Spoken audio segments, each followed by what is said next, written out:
اور تربوز کے حوالے سے جس طرح میں نے واقعہ سنایا، ویسے اگر اس طرح ہمیں بھی یہ 1,00,000 درہم ایک پروگرام کا ملنا شروع ہو جائے تو کمال نہ ہو جائے یعنی دیکھیں 1,00,000 درہم اس بندے کو انہوں نے دے دیے، یہ بادشاہ ہی ہوتا ہے۔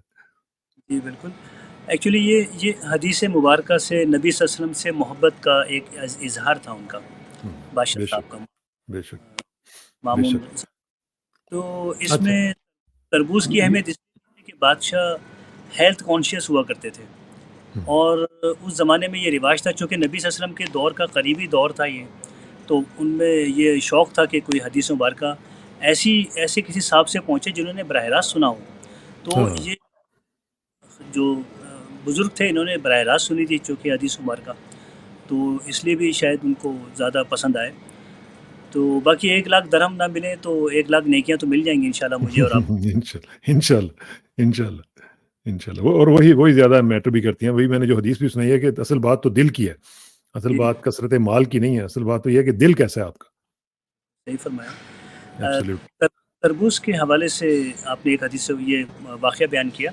اچھا، تربوز ہی ہے اور اس کے علاوہ بھی جتنے فروٹس ہیں، میں ہمیشہ یہ کہتا آیا ہوں کہ کھانے سے پہلے کھا لیا جائے۔ یہ رواج ہمارے یہاں آج بھی موجود ہے ماشاءاللہ، ہم کہیں ابھی اکثر دعوتوں میں جانا ہوا، چونکہ تربوز اس وقت بھرپور مارکیٹ میں موجود ہے، تو ہر جگہ پر کھانا کھانے کے بعد تربوز پیش کیا جا رہا ہے، تو ہم وہاں پھر یہ اصلاح کرتے ہیں ان کی، مسلمانوں کی بھی، کہ آپ کھانے سے پہلے دیتے، ادروائز کھانے کے 2 گھنٹے کے بعد تربوز کھایا جائے، ورنہ یہ ہوگا نقصان کیا ہے اس کا اگر کھانے کے بعد تربوز کھا لیا جائے۔ ایک تو یہ کہ جو نظام ہاضمہ وہ خراب ہوگا، گیسز بنیں گی، ڈکاریں آئیں گی، اور جو فوڈ ہے وہ جس نے جلدی ہضم ہونا تھا وہ شاید 30-40% زیادہ وقت لے گا ہضم ہونے میں، اور معدے پر بوجھ الگ بنتا ہے، چونکہ یہ خود بھی وہ تمام پراپرٹیز رکھتا ہے جو کسی غذا میں موجود ہوتی ہیں۔ تربوز میں وہ سارے انزائم موجود ہوتے ہیں۔ اچھا، آج کا پروگرام ابھی میں نے دیکھا کچھ دیر پہلے کہ آپ کا، ہم نے شاید 2 سال پہلے ایک پروگرام کیا تھا واٹر میلن پر، تربوز پر، تو وہ آج کل بہت وائرل ہوا ہوا ہے ماشاءاللہ، اور بہت کافی لوگوں نے اس کو دوبارہ دیکھا ہے۔ جی جی جی۔ آج کا پروگرام میں اس سے مختلف اس لیے کرنا چاہوں گا کہ تربوز کے اندر اتنی انرجی موجود ہوتی ہے کہ اگر کوئی اسپورٹس سے تعلق رکھنے والے افراد یا جم جانے والے اگر جانے سے پہلے آدھا گھنٹہ پہلے تربوز کھا کر چلے جائیں، ان کی پرفارمنس میں بہت فرق آئے گا۔ اچھا، تربوز اسپورٹس کے لیے کتنا ضروری ہے اس کا دیکھیں، سب سے پہلے تو یہ کہ کم از کم 300 گرام تربوز کھا لیا جائے 30 منٹ پہلے، یعنی رننگ سے پہلے، جوگنگ سے پہلے۔ ایتھلیٹس اپنی جو ان کے کمپٹیشن ہوتے ہیں، شو ہوتے ہیں، انٹرنیشنل کمپٹیشن ہوتے ہیں، یا جیسے آج کل کراٹے اور MMA وغیرہ کا دور اس وقت چل رہا ہے پوری دنیا میں، اور ماشاءاللہ بڑی خوشی کی بات ہے، بلکہ اللہ کا بہت شکر ہے کہ ہمارے پاکستانی اس وقت ٹاپ 5 میں موجود ہیں ماشاء ان اللہ، ماشاء اللہ۔ مقابلے میں، اور خواتین میں بھی ہماری ماشاءاللہ انیتا صاحبہ اس وقت ٹاپ 5 پہ ہیں، اور جس ماشاء طرح اللہ۔ شہباز ریند نے دنیا کو ایک سرپرائز دیا پاکستان کی طرف سے، ہاں، اور انہوں نے جو عالمی شہرت یافتہ کراٹے چیمپئنز تھے، اور یا فری اسٹائل تائیکوانڈو وغیرہ، اس میں بہت سی چیزیں استعمال کی جاتی ہیں، اس میں ماشاءاللہ ابھی تک ناقابل شکست ہیں بین الاقوامی سطح پر۔ ماشاء اللہ، ماشاء اللہ۔ میرا خیال ہے شہباز کہ ہماری جو کرکٹ ٹیم ہے اس کو بھی یہ تربوز کھلانا چاہیے۔ ان کو بھی کھلانا چاہیے۔ ہاکی ٹیم ہماری ہے، بہت تھوڑی سی فزیکل ویکنیس ہوتی ہے ان کے اندر، یہ پرفارمنس سے پہلے کھانا چاہیے۔ اور اسی طرح سے بہت سے اس میں جو اسپورٹس کے، اس میں خاص بات کیا ہے کہ ڈی ہائیڈریشن ہو جاتی ہے ہر کھیل کے دوران، کیونکہ سویٹنگ ہوتی ہے، پسینہ آتا بالکل، ہے۔ تربوز پہلے کھا لیا جائے تو یہ ایشو نہیں ہوگا۔ اگر پسینہ آ بھی گیا ہے تو تربوز کی صورت میں جو کھایا گیا ہے تو وہ جو واٹر موجود ہے، ہائیڈریٹ ہوا ہے جسم ہمارا، تو وہ اچھا، زیادہ تھکاوٹ اسپورٹس مین کو ہوتی ہے، اس کا پسینہ نکلتا ہے جس سے منرلز نکل جاتے ہیں جسم کے، لہٰذا وہ گیم کے دوران تھک جاتے ہیں۔ اگر تربوز پہلے کھا لیا جائے گا تو یہ ایشو گیم کے دوران نہیں آئے گا۔ اگر ہم بات کریں کراٹے کمبیٹ کی یا MMA اسٹائل ریسلنگ کی، تو ہاں، اس میں باکسنگ وغیرہ جو آج کل ہے، اس میں کیا ہے کہ زیادہ سویٹنگ کی وجہ سے ہم نے دیکھا ہے کہ دوسرے تیسرے راؤنڈ میں نظر آتے ہیں لوگ کہ تھک چکے ہیں تھک جائیں، جو ہاں۔ میں نے۔